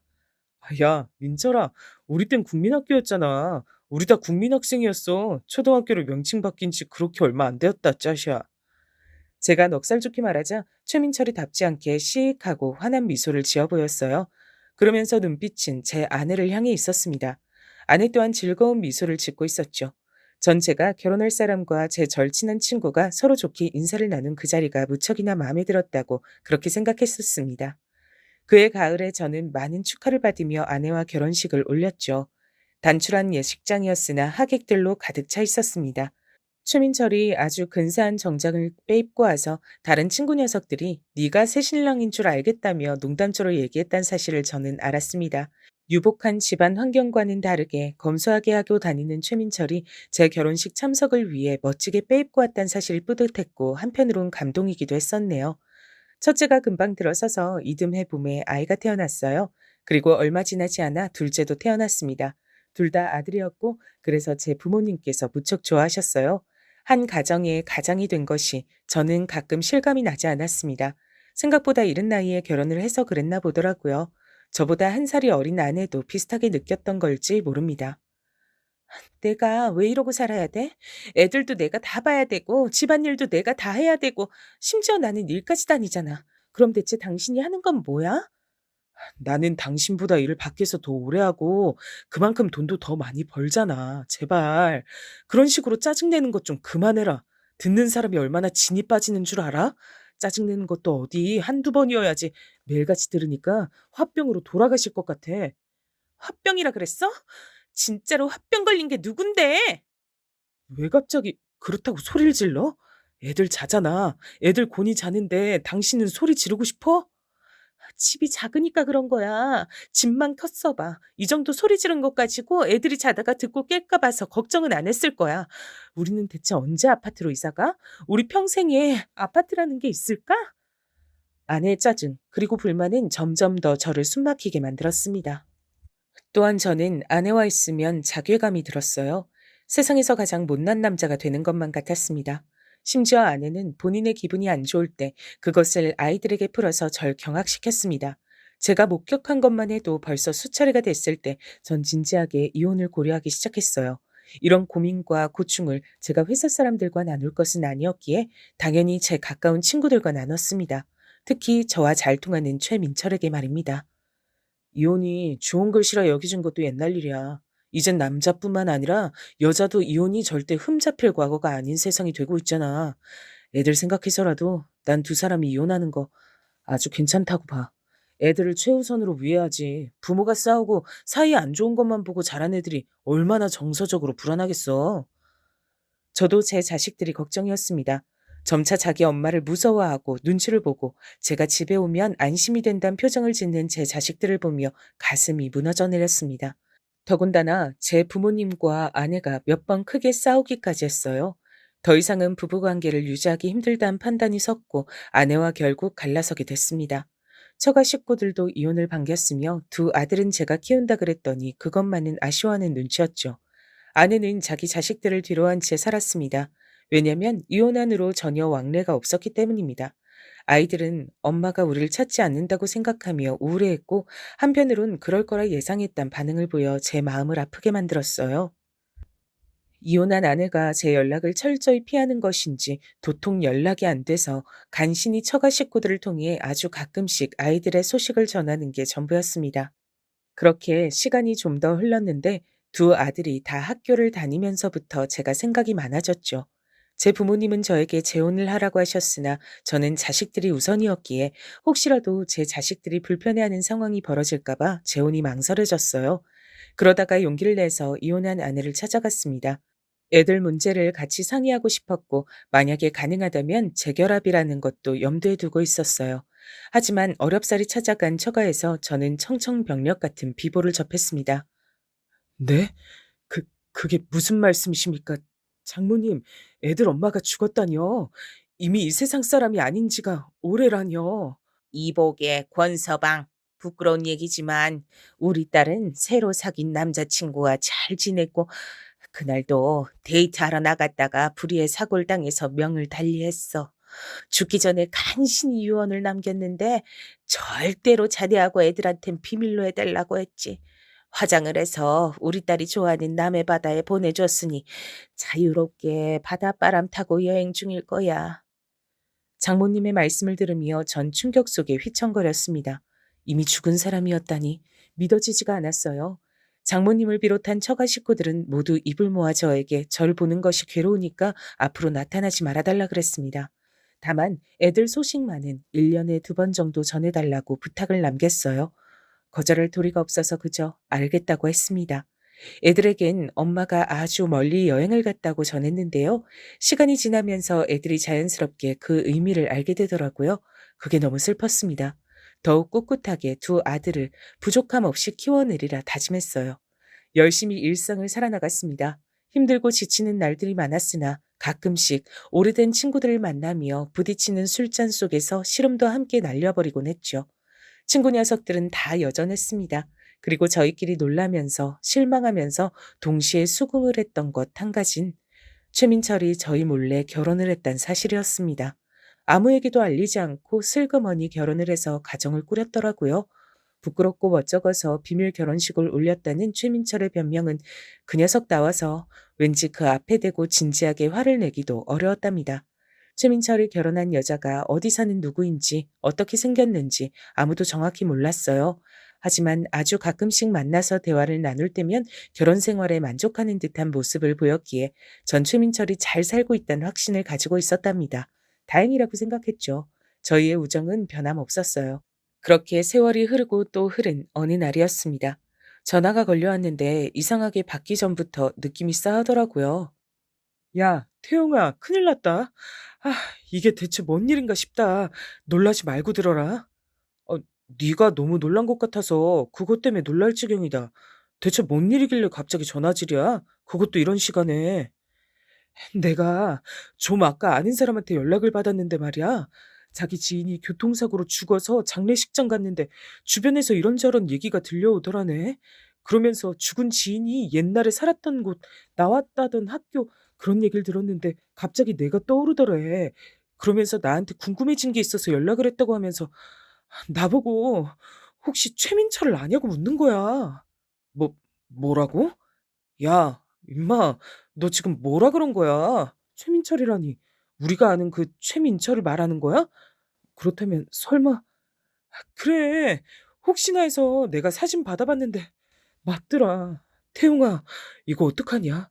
민철이가 죽었댄다. 교통사고로 세상 떠나서 지금 장례식 중이라는데 너무 경험 없고 당황스럽지만 우리 가봐야 되지 않겠냐? 당연하지. 그걸 말이라고 하냐? 친구가 죽었는데 안 가본 그런 정신 나가고 의리 없는 미친놈도 세상에 있다냐? 당장 장례식장 어딘지 주소 보내줘. 지금 당장 가봐야겠어. 말도 안 되는 일이었습니다. 최민철, 그 녀석이 세상을 떠나다니요.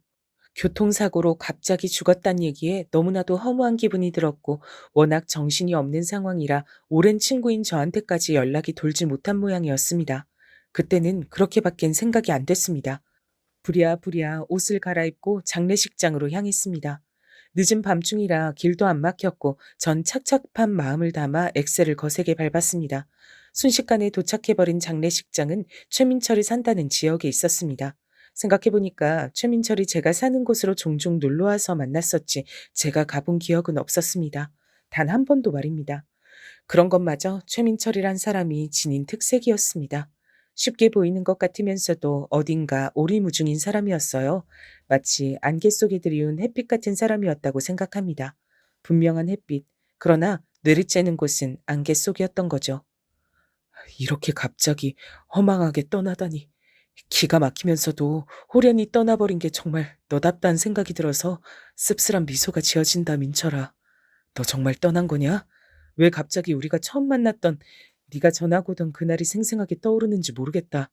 이런 운명이 기다릴 줄 알았다면 우리가 그 시절에 생각 없이 해맑기만 할 수 있었을까? 저는 장례식장에 도착해서 막상 쉽게 떨어지지 않는 제 발치를 내려다보며 잠시간 상념에 잠겨들었습니다. 조용히 미리 애도를 표했습니다. 그리고 심호흡을 크게 한 채로 장례식장 안에 들어섰어요. 어느 쪽으로 가야 하는지 따로 확인할 필요가 없었습니다. 장례식장 내부에서 입구와 가장 가까운 쪽이었기 때문입니다. 들어서자마자 몇 번 두리번거린 다음 곧바로 시선 끝에 걸리는 최민철의 영정사진을 발견할 수 있었어요. 심장이 철렁 내려앉았습니다. 정말이었습니다. 정말로 제 친구 최민철이었습니다. 그 최민철이 죽어서 장례식의 주인공이 된 참이었습니다. 참담한 심정으로 비틀거리며 그쪽으로 다가갔어요. 늦은 시각 장례식장은 적당히 고요했고 얼마 없는 조문객들이 작은 목소리로 대화를 나누고 있었습니다. 그리고 저는 영정 바로 근처에 주저앉은 자세로 초췌한 얼굴을 한 채 꾸벅꾸벅 졸고 있는 여자를 볼 수 있었어요. 아주 잠깐 졸고 만 것이었던 건지 금세 정신을 차리고서 고개를 들다 저를 발견하더군요. 눈이 마주친 건 아니었고 절 슬쩍 보자마자 그 여자가 힘겨운 한숨을 쉬며 몸을 일으키더니 이렇게 말했습니다. 저희 남편의 마지막 가는 길을 보러 오셨군요. 와주셔서 감사합니다. 늦은 시각인데. 조금 전부터 이상한 기시감에 휩싸여 있던 전 얼어붙어 있다가 목소리를 듣자마자 등줄기에 소름이 확 돋아났습니다. 고개를 조금 숙이며 그렇게 인사를 하더니 천천히 시선을 올려 저와 눈을 맞추던 그 초췌한 얼굴을 정면으로 확인했어요. 죽은 사람의 얼굴이 그곳에 있었습니다. 어, 어떻게? 말도 안 돼. 이럴 수가. 왜? 어떻게? 아니, 정확히는 죽은 줄로만 알았던 사람의 얼굴이었습니다. 귀에 익은 목소리를 가진 그 여잔 바로 제가 지난 세월 죽었다고 믿으며 살아왔던 이혼한 저의 전 아내였기 때문입니다. 몸을 바들바들 떨며 절 바라보더니 이내 고개를 휙 돌리더군요. 그제서야 전 정신이 들었습니다. 당신이 왜 여기 있어? 당신 죽은 거 아니었어? 내가 분명히 그렇게 들었는데. 그래서 지금까지 단 한 번도 그 사실을 의심하지 않았고 당신 찾으려고 하지도 않았었는데. 왜냐면 죽었으니까. 분명히 그랬으니까. 근데 왜 살아있어? 그리고 왜 여기 있어? 저는 순식간에 핏발이 선 눈으로 최민철의 영정사진을 바라봤습니다. 어느새 전 끔찍한 배신자를 바라보는 눈빛으로 영정사진을 응시하고 있었습니다. 그때 전 아내가 다리에 힘이 풀린 채로 털썩 주저앉았습니다. 소란이 일어난 것에 다들 이쪽을 기웃거리며 다가오기 시작했어요. 대답해. 뭐라고 말이라도 해봐. 그게, 아니, 나는 대체 당신이 여길 어떻게 왔는지 분명히 연락을 안 했을 텐데. 연락이 안 가도록 분명히 해놨을 텐데. 근데 어떻게? 지금 그게 중요해? 그런 게 더 중요하단 말이지? 아, 그래, 그렇구나. 당신이 내 친구 최민철의 부인이구나. 그런 거구나. 날 속인 거였구나. 그동안, 그 긴 세월 동안 내 전 부인인 당신과 내 친구 최민철이 작당을 하고 날 기만해 온 거였구나. 아, 이제야 알겠네. 어쩔 수 없었어. 밝혔다간 괜히 당신과의 우정만 깨진다고 그 사람이 숨기자 그랬어. 비밀로 하자 그랬어. 나도 동의를 했고. 그리고 그 잘나신 처가 당신네 집안 식구들도 전부 동의를 하셨다. 모두가 짜고 치면서 날 속이고 바보로 만드셨다. 이 소리지 결국은. 어쩔 수 없었다고 하잖아. 이미 벌어진 일이고 시간이 많이 흘렀어. 이제 와서 그렇게 따지고 들지 마. 이미 벌어진 일? 시간이 많이 흐른 일? 정말 그렇게 생각해서 아무렇지도 않고 떳떳하다면 왜 나에게 민철이 녀석의 부고를 알리지 않은 건데? 인생 살면서 장례식보다 중하게 챙겨야 하는 경조사도 있나 보지? 어? 이토록 중요한 얘기를 나한테 하지 않았다고? 떳떳하지 않으니까 숨긴 거 아니야. 그래서 끝까지 날 기만한 거 아니냐고? 내가 묻잖아, 지금.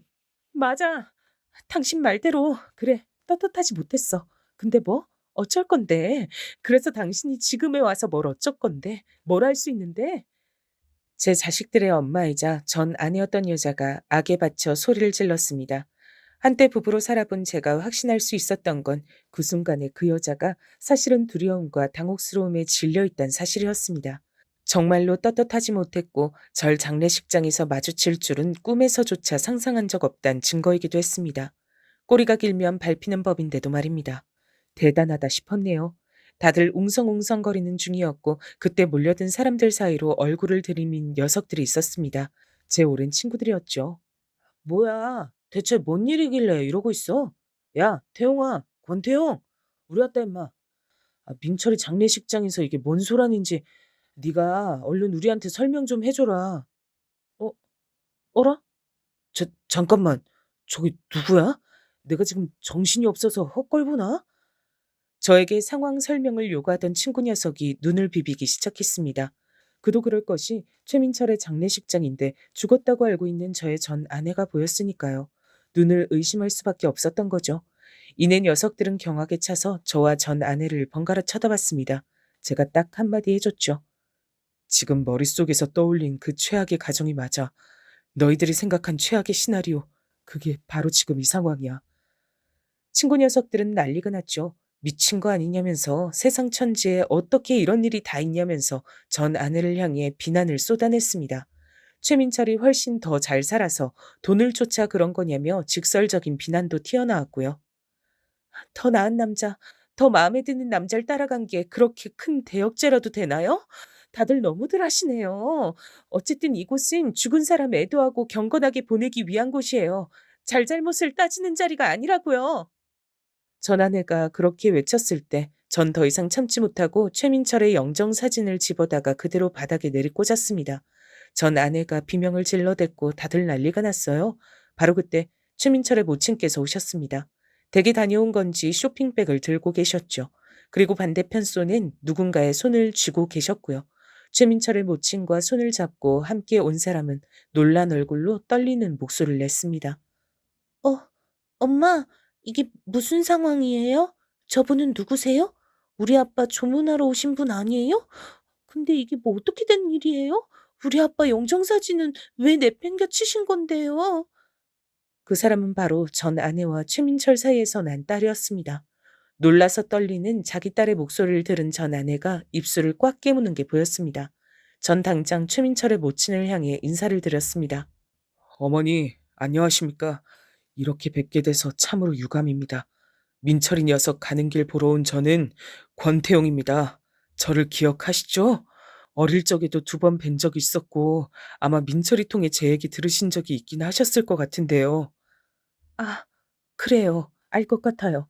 근데 대관절, 지금 이게 다 무슨 일이죠?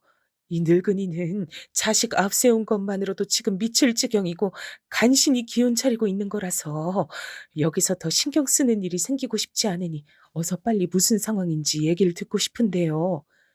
최민철의 모친께서 그렇게 말씀하셨을 때 전 아내가 화들짝 놀란 얼굴로 아무것도 아니라며 헛소리를 해댔지만 제가 바로 정정을 해버렸습니다. 저는 그간 궁금했습니다. 옛 친구들에게 밝히지 않고 조용히 몰래 결혼해버린 민철이가 왜 그랬던 건지, 자기 아내가 어떻게 생겼는지, 사진조차 왜 공개를 안 해주며 산 건지, 워낙 자기만의 생각과 개성이 강한 녀석이니 이상하게 여기진 않았습니다. 그리고 제가 또 궁금했던 것은 세상을 떠난 저랑 이혼한 아내, 애들 엄마, 그 사람이 저 세상에서는 어찌 잘 지내고 있을지 그것이 때때로 궁금했습니다.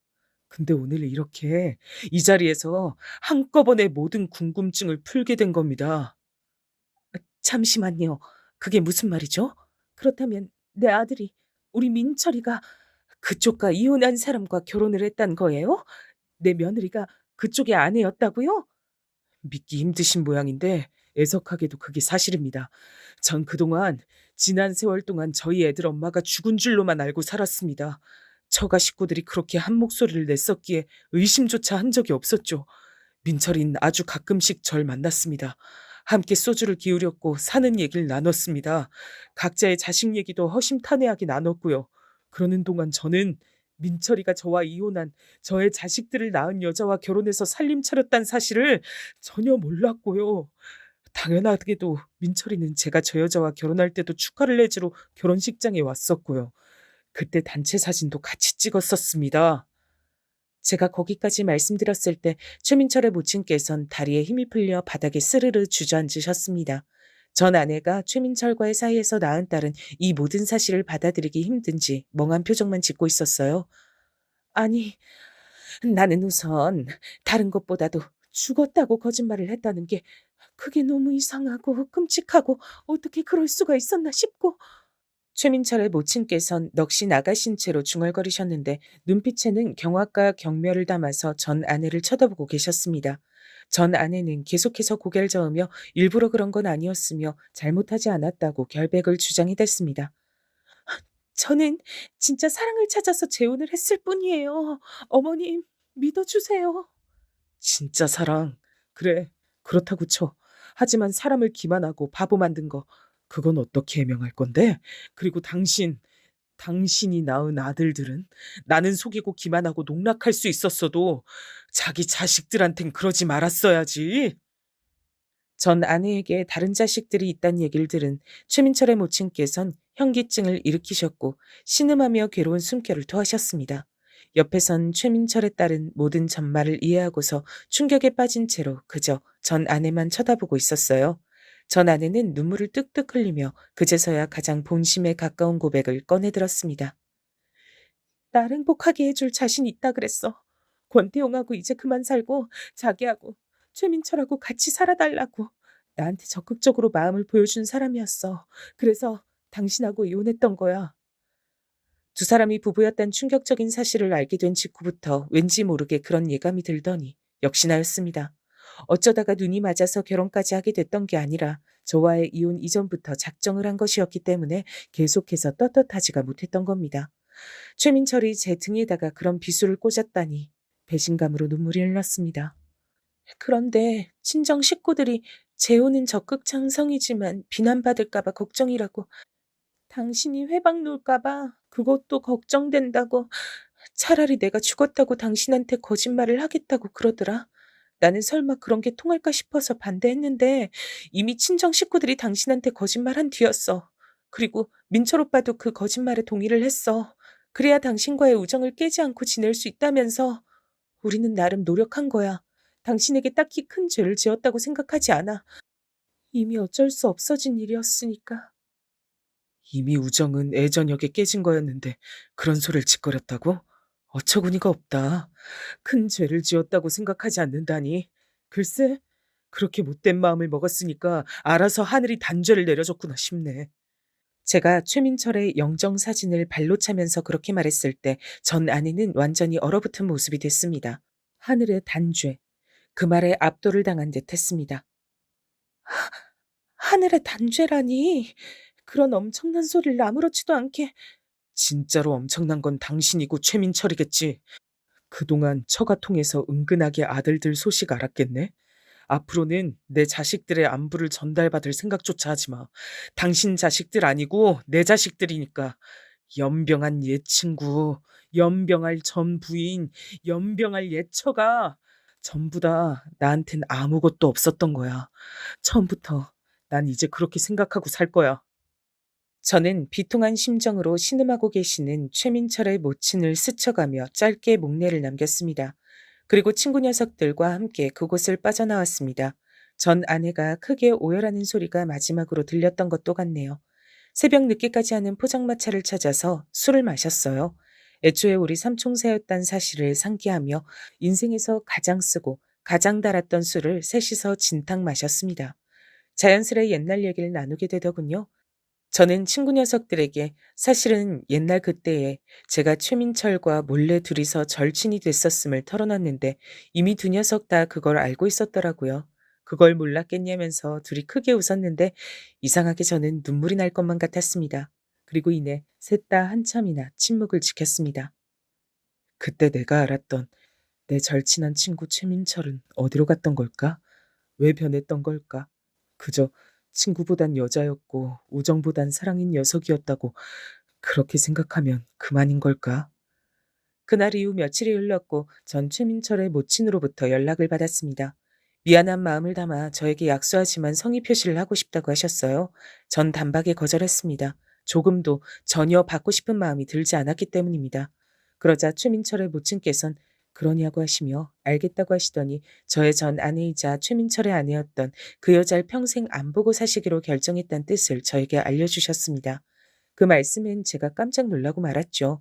알고 보니까 최민철의 부친께서 지병으로 오래 병환 중이셨는데 이러한 일이 있었단 걸 들으시곤 직접 결단을 내리셨다고 하더군요. 아들놈은 내가 저승에 가서 직접 따끔하게 혼을 내면 될 일이고 며느리는 지금 내쳐야지. 안 그러면 내가 속이 개운치 않아 한 달 더 살다 갈 걸 하루 있다 죽을 것 같아. 내가 처음부터 며느리로 들이는 게 탐탁스럽지 않았는데 그게 다 이유가 있었던 게야. 그러자 최민철의 모친께선 당신의 사돈 일가를 향해 원망과 비난을 남기신 뒤 전 아내와 연을 끊기로 하셨던 겁니다. 아, 안 돼. 내가 그 남자를 사랑한 건 맞지만 홀렸던 건 분명히 집안의 재산 때문이었는데 이렇게 되면 내 인생은 어떻게 보상을 받아? 절망한 전 아내는 속내를 드러내고 말았고 최민철의 모친께선 역시 그랬던 거였구나라고 느끼시며 뒤도 안 돌아보셨던 겁니다. 최민철과 전 아내 사이에 태어난 딸, 그 아이는 얼마 지나지 않아서 유학길에 올랐습니다. 최민철 집안에 먼 친척분이 살고 계시는 곳이라고 얼핏 그렇게 들었네요. 모든 걸 잃은 전 아내는 뒤늦게 절 찾아와서 용서를 빌었습니다. 미안해. 내가 다 잘못했어. 내가 이기적이었고 양심적이지 못했어. 지금에 와서야 나는 그 미안하단 사과를 들어보네. 사과를 참 빨리도 한다. 이미 늦었어. 소용없으니까 그냥 돌아가. 나한테 그랬었지? 자기는 기만하더라도 자식들은 기만하면 안 되는 거였다고. 그래, 당신 말대로야. 생각하고 곱씹을수록 당신이 한 소리가 맞더라. 그래서 나도 똑같이 돌려주고 싶어졌어. 당신 혼자만 생각해서 날 밀어내면 안 돼. 애들한테도 물어봐야지. 내 이야기 솔직하게 들려주고 내가 살아있다고 알려야지. 애들에게 선택지도 주지 않고서 어떻게 당신 혼자 독단적으로 날 모른 척 밀어내겠단 거야? 당신 인생에서 내가 존재하지 않았던 여자라고 그렇게 친다고 한들 내가 애들 엄마란 사실이 사라져? 절대 아니야. 전 아내가 이를 갈며 그렇게 말했을 때 저는 호탕하게 웃음을 터뜨렸습니다. 이렇듯 뻔뻔한 사람이니까 제 친구와 눈이 맞아서 거짓말까지 해가며 살았던 거겠죠. 저에게 진심으로 미안한 것 같지도 않아 보였습니다. 저는 전 아내에게 이미 자식들이 그 사실을 알고 있으며 자기 엄마를 절대 보고 싶어 하지 않는다는 얘기를 전해줬어요. 전 이미 제 아들들에게 최민철의 장례식장에서 있었던 일을 싹 다 전해준 바였습니다. 전 아내의 말 맞다나 저는 아들들을 속이고 싶지도 않았고 선택지 또한 주고 싶었기 때문이에요. 혹시나 자기 친엄마를 아들들이 애틋하게 여겨서 보고 싶어 하면 어쩌나 싶었는데 아니었습니다. 둘 다 똑같이 단호했어요. 지난 긴 세월 동안 죽은 것처럼 하고 살아온 친엄마라면 지금까지 그랬던 것처럼 존재하지 않는다고 생각하며 사는 편이 더 낫다고 여겼습니다. 또한 제가 처가 식구들을 향해서 분노했듯이 아들들도 거짓말로 일관한 그 사람들과 앞으로 연을 끊고 싶다 그랬습니다. 그럴 리가 없어. 내 자식들이야. 내 배로 내가 낳은 내 새끼들이야. 천년이라는 게 끊을 수 있는 거라 생각해? 내가 직접 애들 봐야겠어. 만나게 해줘. 내가 만나서 직접 대화 나눠볼 거야. 직접 설득할게. 설득하긴 뭘 설득해? 당신이 치가 떨리기 싫다고 한 애들에게 왜 또 상처를 안겨주려는 거야? 당신은 정말 자기 자신밖에 모르는 이기적인 여자구나. 내 아들들은 결코 만나게 할 수 없으니까 네 딸이나 어떻게든 잘 붙잡고 살아. 나는 어딘지도 모르는 곳으로 내 딸은 이미 떠났어. 영영 내 품에서 벗어났단 말이야. 붙잡고 싶어도 붙잡을 수가 없는데 나보고 어쩌란 거야? 그건 이제 당신이 알아서 해야지. 잘난 처갓 사람들하고 아웅다웅 살면서 즐겁게 살아봐. 외로울 때면 지옥불에 던져진 최민철 떠올리며 옛 추억이나 회상하고 그러다 보면 금방 세월 흘러서 죽을 때가 성큼 다가와 있을지 모르지. 전 아내 앞에서 저는 눈 하나 깜짝하지 않았죠.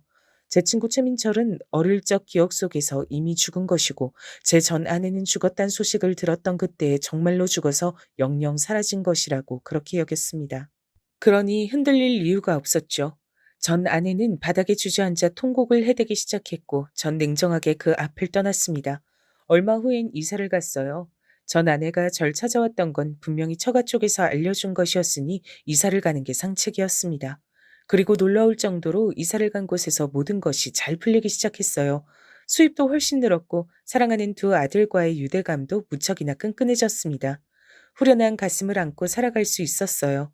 좋은 감정을 가지고 만나는 상대도 생겼는데 서로를 매우 존중하면서 함께 추억을 쌓아가는 중이랍니다. 아마 결혼은 다시 하진 않을 것 같아요. 그건 저도 상대도 동일하게 생각하는 부분이라 잘 통하고 있고요. 두 아들은 각자 너무 훌륭하게 커주었고 아주 번듯한 사회인이 됐답니다. 그리고 둘 다 어찌나 효자인지 저를 항상 1번으로 챙겨주네요. 전 참으로 행복한 사람입니다. 그래도 가끔 특히 남산타워를 볼 때마다 전 과거 속으로 돌아가 생각 없이 해맑게 지냈던 국민학교 시절을 한참 떠올리곤 합니다. 그 안에는 가장 순수한 마음으로 우정을 노래하는 제가 있고 친구들이 있습니다.